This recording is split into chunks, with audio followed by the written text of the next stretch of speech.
Hi everybody, just wanted to kind of touch bases with you. I know that we have this up as 1.8 in here and 1.7 on the other one of the other classes on exporting the still image into Premiere Pro.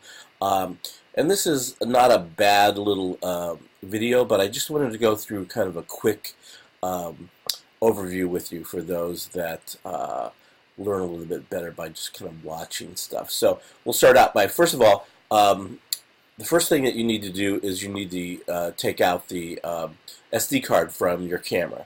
So when you grab the SD card out, you just take it out. This is the little SD card that I'm using.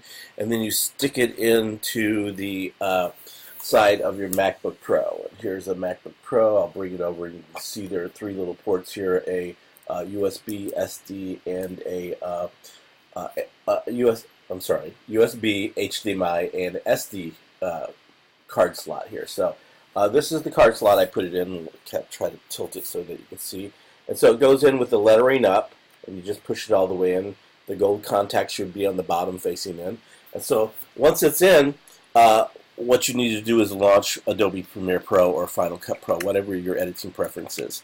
I'll include a link to a Ken Stone tutorial on how to do Final Cut Pro in exporting a still image. I just have to tell you personally, from personal preferences, using both of those editing systems, Premiere Pro is so much easier, and I'll show you how to do that in just a second. So once you have your card in the side of your computer, just open up Premiere Pro.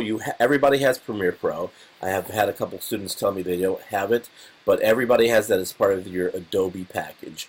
And if you haven't downloaded all of your Adobe programs, there's tons.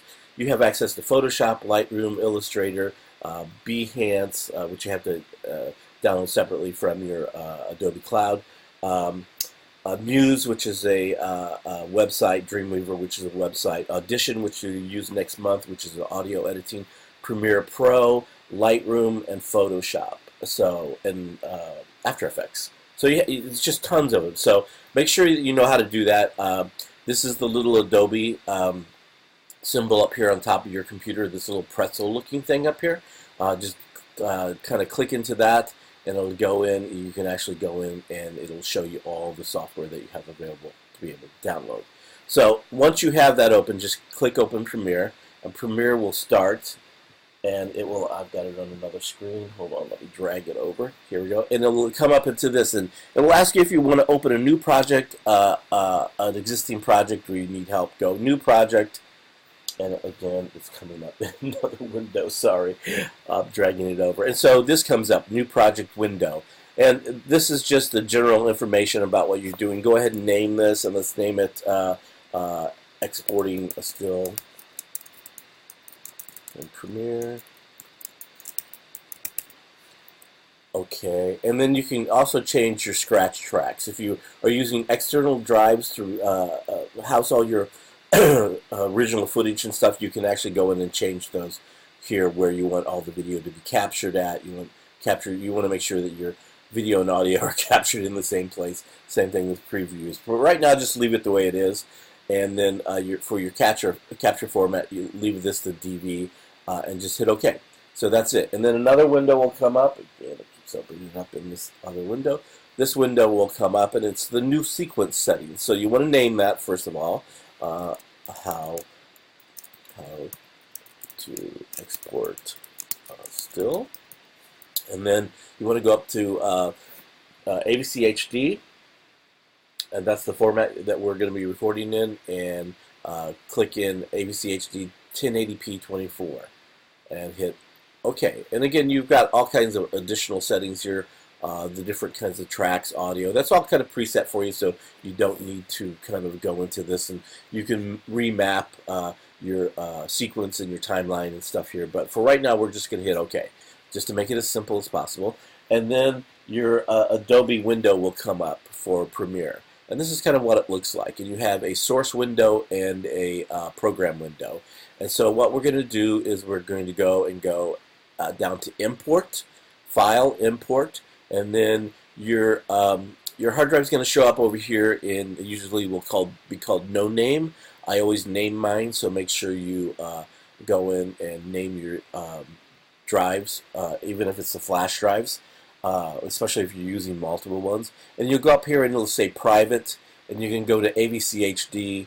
You can actually do import from private, but it imports a lot of other stuff. So just go AVCHD import, and it's that simple. It's going to tell you that it's failed to import some files, and that's okay. It's not going to import these XMP files and some other files that you don't really need. So just say okay. Just be aware that that's it. And then when you come over here, you can click on No Name again under your media browser, and then your private AVCHD. And so there's all your files. So I'm going to go down here. I recorded a couple things. This is what I just recorded here in my office. I'll just double click on that, and it comes up. Now you can export a still from either the source window or the program window. And so I can drag this down into here, into my time frame. That's how easy it is to just drag it in. And so now I have it up in both windows. But so you take your playhead and you just go down to where you want to capture the still, and I'm reframing here, and I kind of get it framed there. So that's kind of where I want my still. And so you can actually just export it by hitting this export frame button, which is the little camera icon. If you don't have that camera icon up in the bottom part of your source window, just go over to the button editor, which is the little plus icon right next to that, and hit click on it, and it will show you all the buttons that you can add to this bottom window here. Just click on export frame and hit OK, and it will come up. And you can do the same thing over here in your program window. Here's the editor button, hit OK, and it will come up. So once you have this ready to go and your playhead on where you want to export it, you just hit the little camera thing, and it will ask you where you want to export it and what you want to call it. So you can actually go in here and change this. So I'm just, for ease of use for me to find this, I'm going to say I'm going to go to my desktop, and I'm going to say Adobe Still file or Project Still Files, Project Stills, let's call it. And I'm going to create that, and I'm going to say choose that, and that's where it's going to now store those. And then I'm going to say for example, slow shutter speed, although this isn't a good example, and 1, and hit OK. So that's it. Now you've exported that still. So you can get out of this program completely, and now if you go back to your Finder and go to Desktop and go down to the file that you saved this at, Project Stills, get into that, there you go. Open that up, there's your still. So that's all there is to it really to export, and then you just export this in. Now I normally save these to JPEG. You can save them to anything you want, but JPEG is probably going to be most user-friendly for what you're doing in this. So have any questions, don't hesitate to reach out to me, but I hope this simplifies it and makes it a little bit easier for you.